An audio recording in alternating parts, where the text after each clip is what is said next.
Yeah, hi everybody. Thank you so much for joining and welcome to Sumeru's cybersecurity webinar on Be the Invincible CISO.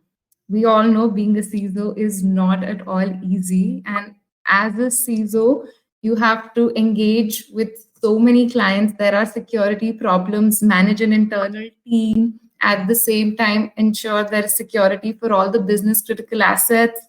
And you know that you have to earn confidence for management, board, and the investors. And in addition, the pandemic just did not come easy. So, in Sumeru's webinar, our Chief Program Officer, Chidanandam Arunachalam, will talk about and will walk us through traditional and emerging cybersecurity challenges for a CISO and at the same time provide us with key insights as to how you can deliver more value. Chida has had over 12 years of experience in Sumeru, has led over 100 projects and executed for clients across the globe, and has spearheaded over 19 partnerships for Sumeru and while leading 40 plus thorough security members. We really hope you like this seminar. And in case you have any questions, please type in the Q&A box next, on the window, and all questions will be taken at the end. So yeah, please have a great seat. We hope you really enjoyed this. And thank you so much for doing the toughest job and also for joining us today. Over to you, Chida. So first, I wanted to thank every one of you here. I'm seeing a lot of known people in the ecosystem. A lot of you have already heard me. A lot of you have seen me. So we are all had a great discussions during our interactions. So thank you so much for taking time to again listen to this webinar. Wonderful to see all of you again. I'm seeing people from Australia, people from US. Thank you, everyone. So I know it's too early in US. Thank you, guys. So let's get started. I wanted to take time to walk you through the journey that Sumeru has walked through in the year 2020 and in the beginning of 2021. 2020 has been the most challenging year for all of us, especially CISOs.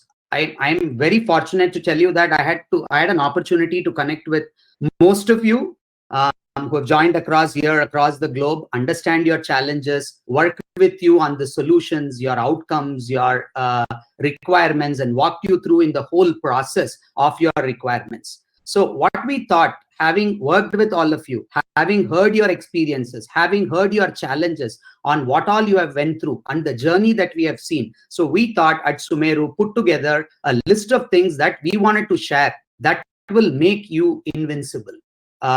It's impossible that we will not get hacked. It is definitely not possible that we can, with our all hearts, and say that we will never get hacked. We will get hacked, and that is the inevitable truth. But we can make ourselves invulnerable, unconquerable, whatever that can be. So see, it all started once I had a conversation with one of the CISOs. He said he was recently got fired and got another job as well. He was actually telling me, Chida, if at all I have deployed a little bit of more solution towards monitoring my external attack surface, or I would have initiated a little bit of red team activity to test my resilience, I think I would have protected my company's critical data. So like this, you will hear a list of stories from different people, different CISOs, and say that I would have done that much, that I would have protected my company's critical data. So we thought we will put our initiative, put our path, and then give you an input in that direction. So the challenges, as you all know, your life is not easy. It is definitely not easy. It is painful to see that CISOs struggles day in and day out to secure your business, starting with understanding, mitigating, managing the overall risk and to secure the critical data through the CIA. Now, but there is one good news here. CISOs, you're all taking a lot of responsibilities, and now every board meeting, whether we like it or not, CISOs are playing such a pivotal part in almost all of the board meetings. So we wanted to share our inputs and say, how is the aspects on challenges related to the evolving ecosystem is figuring out, related to regulatory compliance, penalties, fines figuring out, and how can we enable helping CISOs get their budgets approved from their board? How can they communicate value? How can they communicate outcome in a scenario where vulnerability itself is not painful, but what happens when the breach happens? How good are we with our expertise in responding to that breach? And what are the basic business challenges that we have? We thought you all know it, but we wanted to give you a framework which can help you slide through in all of this in a much easy fashion. Full protection servers and an ever-expanding external threat attack surface, and needless to say, the supply chain at the lowest end possible, the attacks keep coming in again and again and again. So now the stats are stunning. There has been a 141% increase of data breaches attributing to 36 billion records. This is just compared to 2019, and it is the most number of records ever breached in the entire history that we have started tracking these kind of numbers. So out of these 36 billion records which got compromised, 70% of the breaches that has happened are financially motivated. What does that mean? 81% of them were ransomware attacks out of the 71%. So the numbers that we are talking is no more FUD that we used to operate from: fear, uncertainty, doubt. We are having a fear from real experiences that we are going through day in and day out.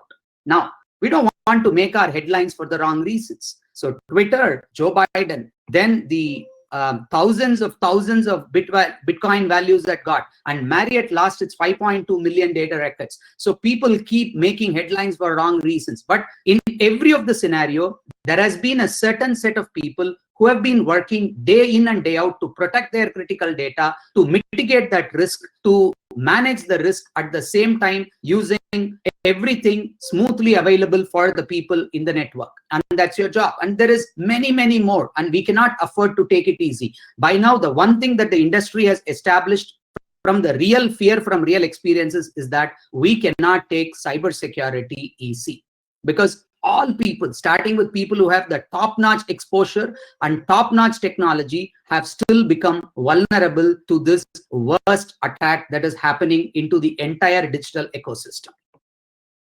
Now, this is where we thought we will put our efforts collectively with our experience of 20 years and wanted to actually communicate the 3 things that we think will make you invincible.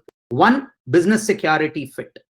How does that security, how can it align with the business priorities, business decisions? How can we work towards it? 2, creating an effective business case to your investors, so your approval process of budgets to implement what you have identified in your business security process becomes easy. And finally, a little bit support on why advisory is needed and what is our thoughts to manage this day-to-day challenges with our rising above security hygiene service offering. So that's what I wanted to cover in nutshell.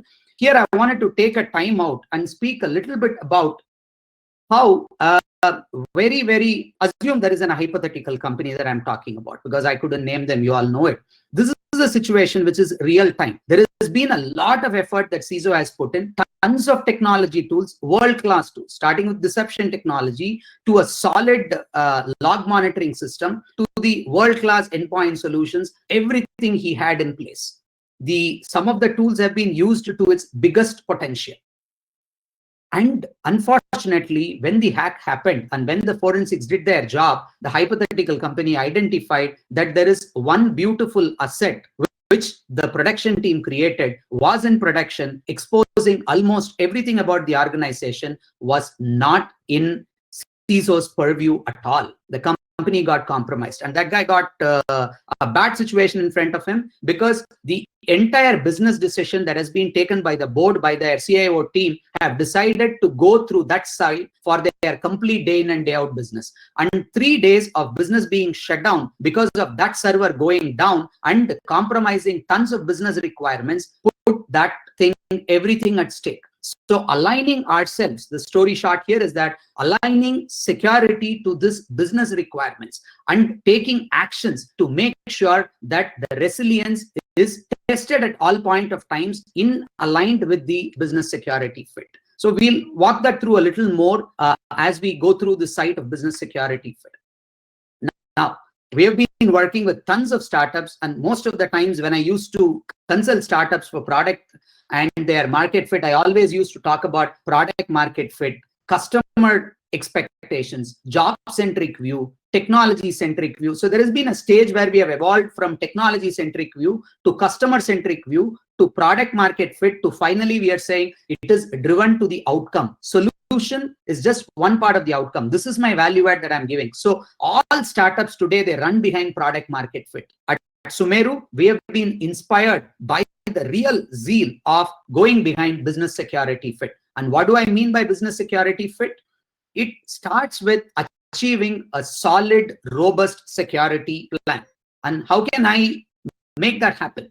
But before that, I need to know as a CISO, what do I do first? I hear from people that they have implemented this product. I hear from people that this solution is implemented. This is what the technology talks about. This is what I think people will need. I think this is what my requirement would be. And we start running to the vendors like Sumeru. For us, like, I wanted help with cloud security. I want you to help me with phishing simulations. I wanted to make sure that my SOC is in place. This is my compliant requirement. Everything is one-off, predominantly triggered by what our other competitors or other business or our peers or our colleagues who have heard hearsay kind of a system and what we believe that this is needed. So we go for an one-off solution with any of the security vendors. Two, there are tons of products that are available in the market. And there is a beautiful challenge because this is figuring out in Gartner quadrant, this is there, this is the industry most enabled thing. This is one important point here that I wanted to communicate.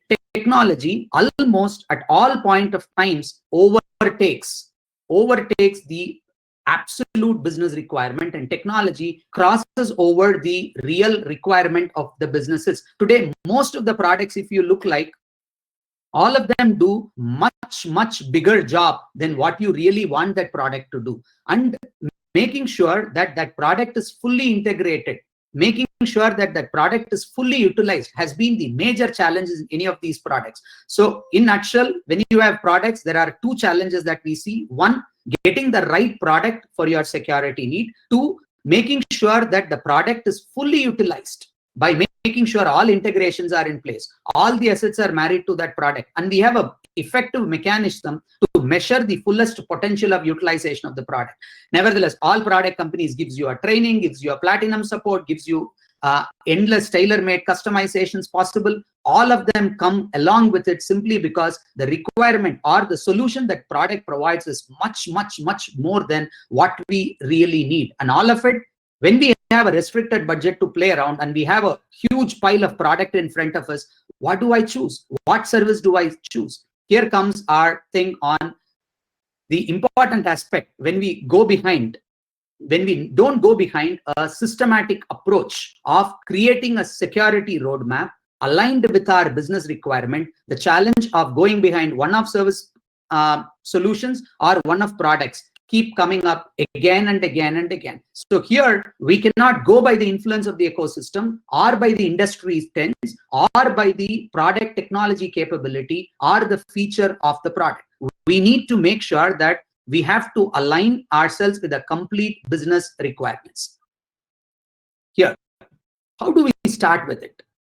Number one, this is a complete workflow which can give you a clear understanding on making a business security fit, at the same time having a roadmap for you to start looking at what do you need to implement when.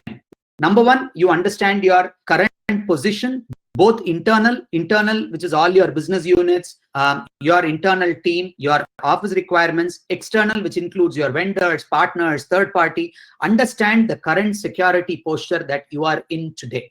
And once that is clear, make sure that you understand the delta by comparing yourself on what the industry standards are talking about. Let it be CIS controls, let it be ASVS. Understand where is your current position and where you need to be. This will give you the delta. Now, is that delta of that I need to do A, B, C, D? Is that enough?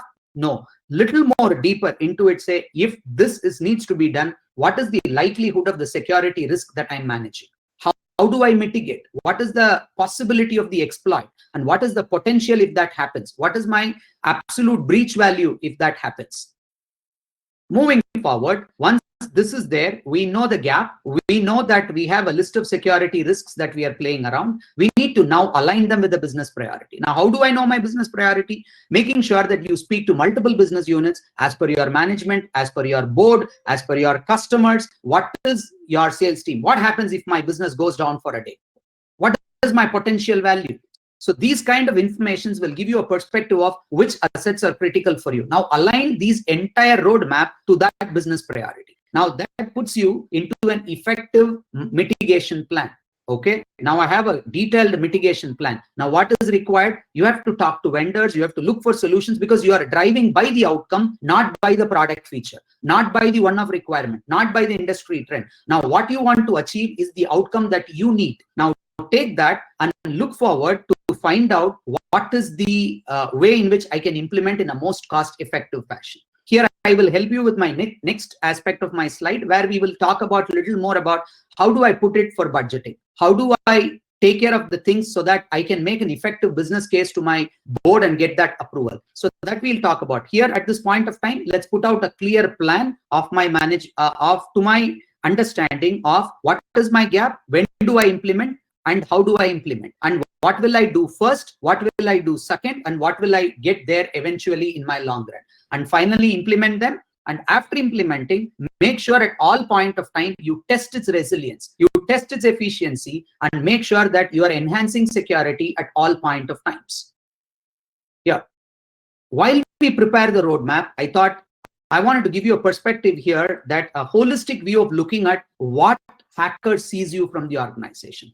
All we know is that a vulnerability anywhere in this entire ecosystem, anywhere, can completely jeopardize your productivity, your profitability, your reputation, whatnot. Everything will get hampered if there is any vulnerability in any of the parts that you put your full focus to protect your organization. You protect your domain, you protect, but the third party, the external attack surface that is available, the information that is there in dark and deep web, because it is absolutely clear today that the critical assets, they coexist in a absolutely distributed, unconnected network. We don't have a choice. We need to live in this setup of critical assets being there across in a most distributed and connected network. Now, what focus do I put?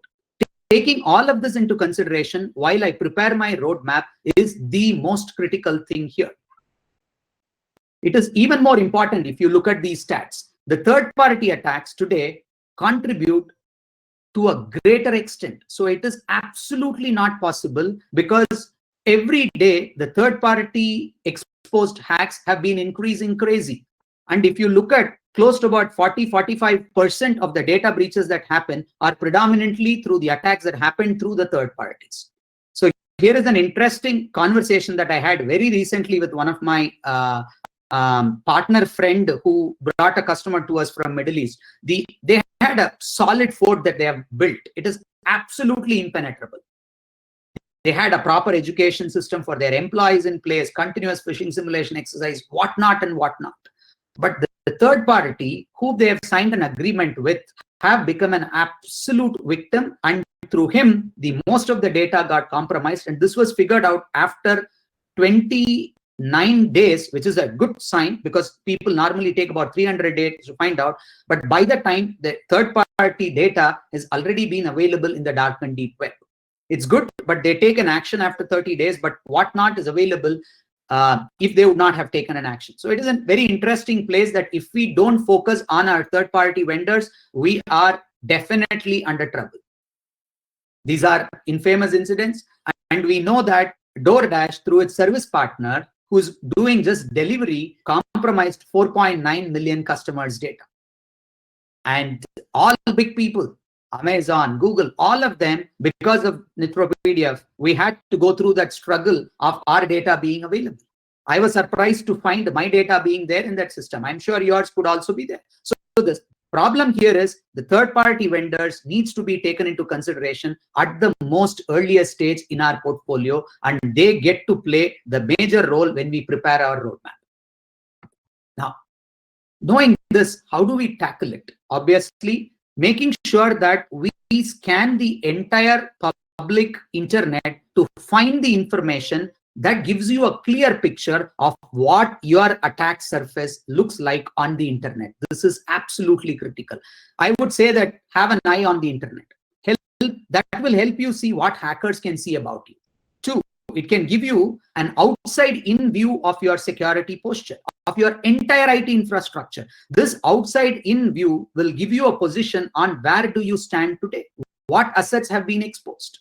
And three, you need to make sure that we stack up across all of these risk categories. Risk categories can be DNS health, SSL health, reputation, your public data leaks, your patches, your configurations, your ports, your reputation, all of them. But making sure that we stack ourselves against all of these risk categories is absolutely critical. And that is the most important thing.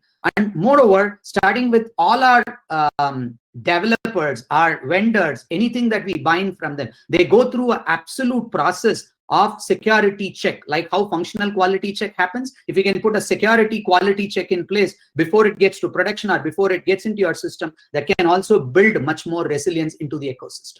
So here we have spoken about getting a business security fit, making an effective roadmap. We will go slightly deeper on the important aspect of while I prepared my roadmap.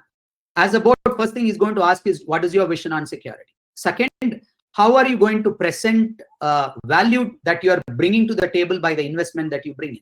So why is that this much amount is needed? Where are you going to invest? How it will give me what kind of value? How will you demonstrate an ROI to me? These are the questions that we will try to address in making an effective business case to your investors or to your board or to your management within their short span of time. And what do they understand predominantly?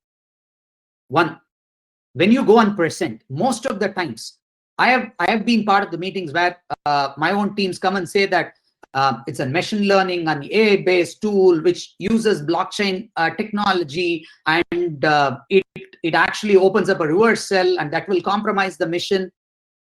These are the languages the CXOs or CEOs don't understand.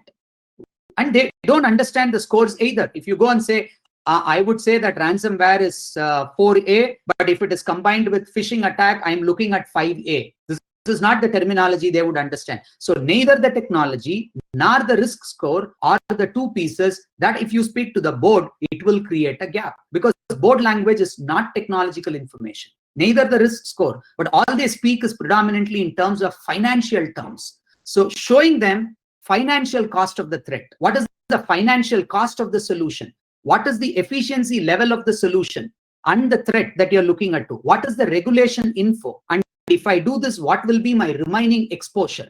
So when you present this data and patiently listen to their feedback to understand what is their risk appetite, and you can accordingly make adjustments in your budgets and then make a difference. Here also you're getting a perspective on their feedback on their risk appetite, and you're also getting a perspective of you're giving them a perspective of what is the financial cost of the threat, their solution, their efficiency level, and finally what will be your remaining exposure. Once you give this kind of an information and perspective to them, now we are talking in simple terms, take risk to financial figures. And that's the main key for the value-based budgeting. Now let's look slightly deeper. This is the concept that we have been working for last year and a half for all our security vendors. I have been personally involved, and this is my biggest value add into the ecosystem, where get an understanding, working with them to prepare an effective case. Here, the approach, like I've said earlier, is not product-centric, neither customer-centric. It needs to be job-centric. What is the outcome that you're trying to achieve? The outcome is, in terms of current vulnerability of asset, I would categorize in simple 2x2 quadrant, starting with low to critical. This is my vulnerability of the asset.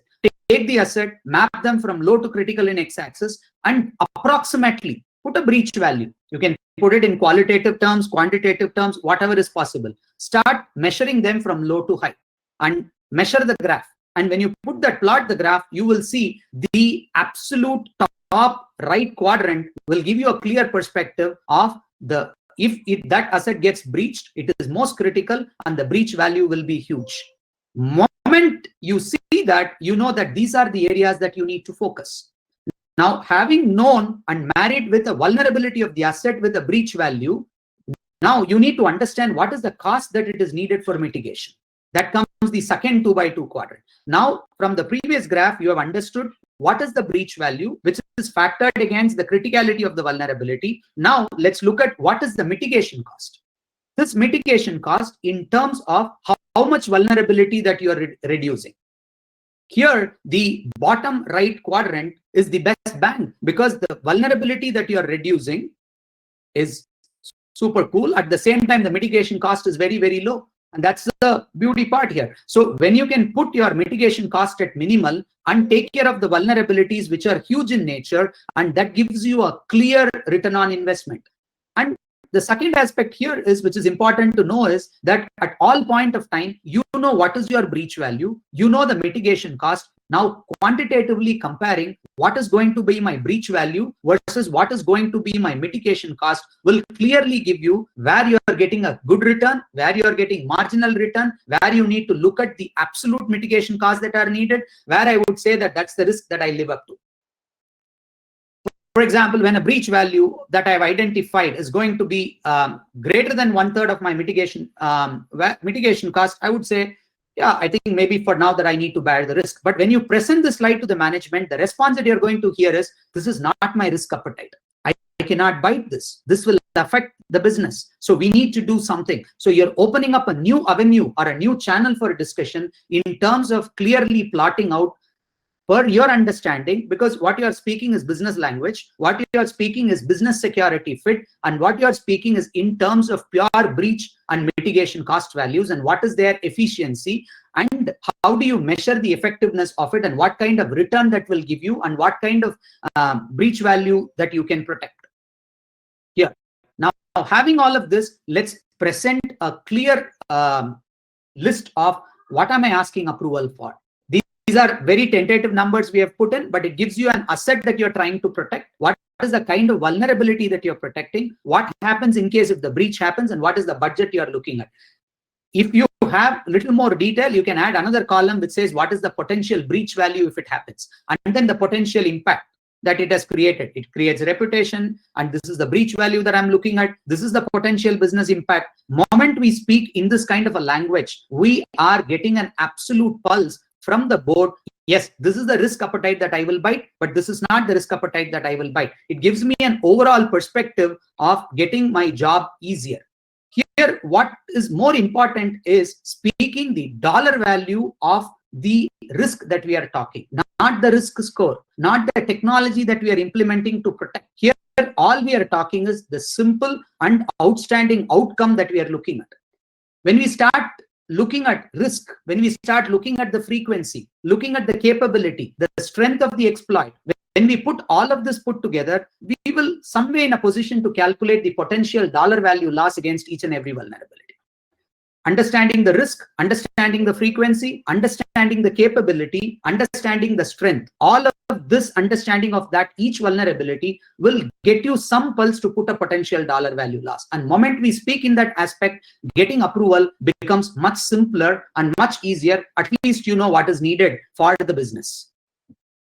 With that, let's move to a very important topic that I wanted to cover on the importance of security advisory and why rising above basic security hygiene is critical. Let's come to advisory. The role Sumeru plays here is absolutely help in ratifying the approach which are designed by the CISOs. By nature, you guys are doing an outstanding job. Coming to the technical aspect, the value that we can add will be minimal. But in the overall approach that you have designed, where you need inputs on or the guidance on the multiple experience that advisory company like us has on working across multiple domains, multiple geographies with a different kind of exposure and a different kind of a use case and a business problem, working with multiple low quality products to the high best quality product in the industry, best quality service vendor to the top notch vendor, having seen through the regulatory compliance that these companies have gone through and the amount of integrations that each of them have taken the independent product and did across all of their IT assets and ecosystem. Moment I put that in place, the value that you brought to the table, you have identified the right problem as CISOs, you have identified the solution, but now getting the fullest potential of your problem. getting the fullest potential of your solution with the framework that we are putting in place can help you make a great difference, because the sheer experience that comes behind with the frameworks, working across multiple vendors, multiple products, their integration capabilities across assets. How did they handle this kind of a situation? How did they handle a problem? Very recently, we had a situation where one of the top-notch companies, they had almost every top quality system in place. Every top quality system in place. Solid monitoring systems. Now, when we looked into them in detail, the problem that they had was the outcome has never been tested. They have been rock solid with the confidence saying this fort cannot be penetrated. So we decided to take up the challenge. We said, okay, let's do our red team exercise. Let's see what we can do. So moment we took that red team, they had a complete solution across. They had all that processes and procedures in place. But because simply their confidence is not tested. The resilience is not understood. So when we put our ecosystem in place, in some places, the CISOs, the work has paid off in a much larger way. But in some places where we felt that when the resilience was tested, that there could be a much more improvement that we could do. So that's the role we play here. Most of us, we help you with the framework of making sure that you get the value that you started this simple implementation of solution for. That's the objective. I'm sure your security program, you may already have all of this in place or working towards having them in place, without which sustenance is next to impossible. Most of you having taken time here to understand, going further deep into it, I'm sure that you all have these protocols in place. This basic security hygiene now that we call is taken for granted. They already exist in the industry. And all of us are making sure that we have all of this. But the question is, the discussions are on simple solutions and one-off products and not driven by the outcomes. Sadly, that's the truth. We have a product, we have a technology feature coming in. I go to the service company, I need this VAPT to be done. Let's get it started. I wanted to make sure that I have a top-notch log monitoring solution in place. Okay, now how am I leveraging that solution? What is that I'm building across on top of it? What is the outcome that I'm deriving? The job doesn't end when you have a solution. The job starts actually when you have a solution and drive towards the outcome that you are looking to enjoy. So the solutions are just the means of outcome and not the outcome itself. So it is important to understand that this basic security hygiene is absolutely needed, and almost everyone have them. But what we're looking at here is the focus is to get the security foundation right and bridging the security gap. So most of the security activities, unfortunately, ends on the basic security hygiene that we have seen earlier. But that's not enough. While we all acknowledge that we will get hacked, it is absolutely inevitable. But the good news is that we can make the life tougher for the hackers who are trying to come in. Two aspects to look at. One, we should not end ourselves when we have the basic security hygiene in place. It's definitely the time today is to rise above basic security hygiene, because we are literally going through the fear from the real experiences of hacks that we are reading. We don't want to be in the wrong reasons on the paper. So number one. Number two, every initiative that I have put in, I need to demonstrate by having solid security resilience when the attack happens targeted. I have a full-fledged log monitoring solution. Now, how do I detect? How do I isolate the threat that I'm looking at? Can I take an approach and create an hypothesis and go behind it and say, this is the intent? This is the method that they have come in. This is their idea that they have come in for. Doing a little more in terms of understanding through a dedicated, targeted activity like Red Team, and also making sure that we measure the logs, we monitor the logs, and take care of all the threat hunting activities to go through and isolate the advanced threats that are coming into the ecosystem. We have tools, we have products, but have it been implemented fully? Are we taking full advantage of it? And the third important thing that I wanted to talk about is making sure that we take care of security at the very initial stage, like any other functional requirement. At every stage of our development, if we can take security. So starting with measuring understanding the external threat attack surface and making sure that we leverage data from this or from phishing or from anywhere and do a targeted red team activity, and then making sure that we have mechanisms in place to measure the logs and take care of threat hunting activities to detect, isolate advanced threats that are coming up into your ecosystem. And with a multi-cloud environment, making sure that we have some kind of cloud and container security in place to make sure that their configurations are checked, everything is in place, and developers and employees are trained with a kind of a framework that you need to have or that you need to put in place to make sure that your DevSecOps requirements are taken care at the very initial stage of it, will give you an overall perspective of what we would like to achieve. And on top of all of this, we have compliance requirements that are keep coming up. You need to have certifications because you need to have this in place.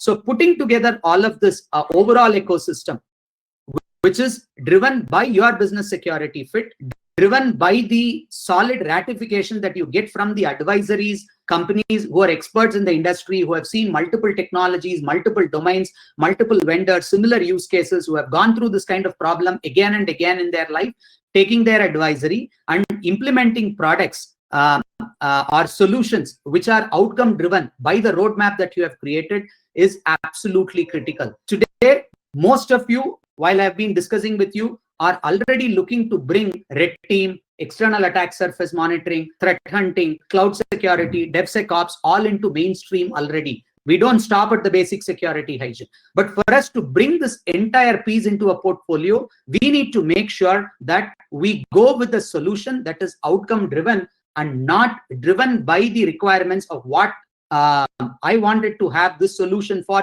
this problem.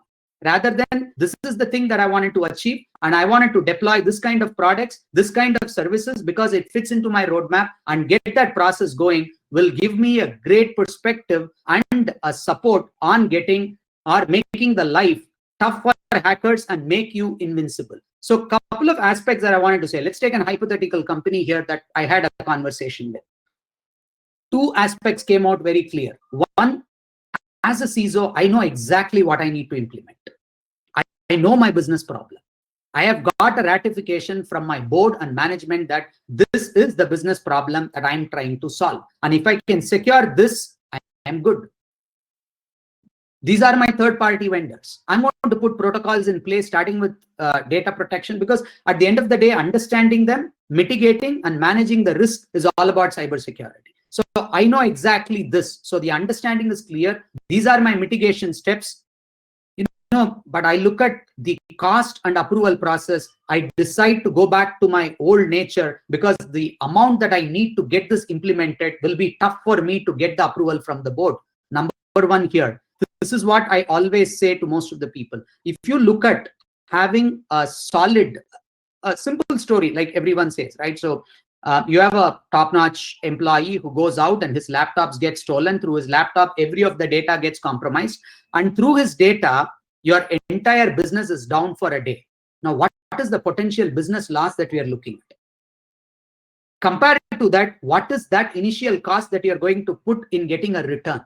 But if we can present in terms of breach value, this will be communicated effectively. You know what is the risk appetite, and knowing and not doing is the biggest problem in the industry. So the simple thing that I wanted to close with here to say is that we all almost know everything that needs to be done, but implementing them in a more structured, in a more tailor-made fashion, with the ratification from the security advisors, in a way that the board understands, in a way that it can make a difference, will increase the situation for people and for the business that you are fighting with.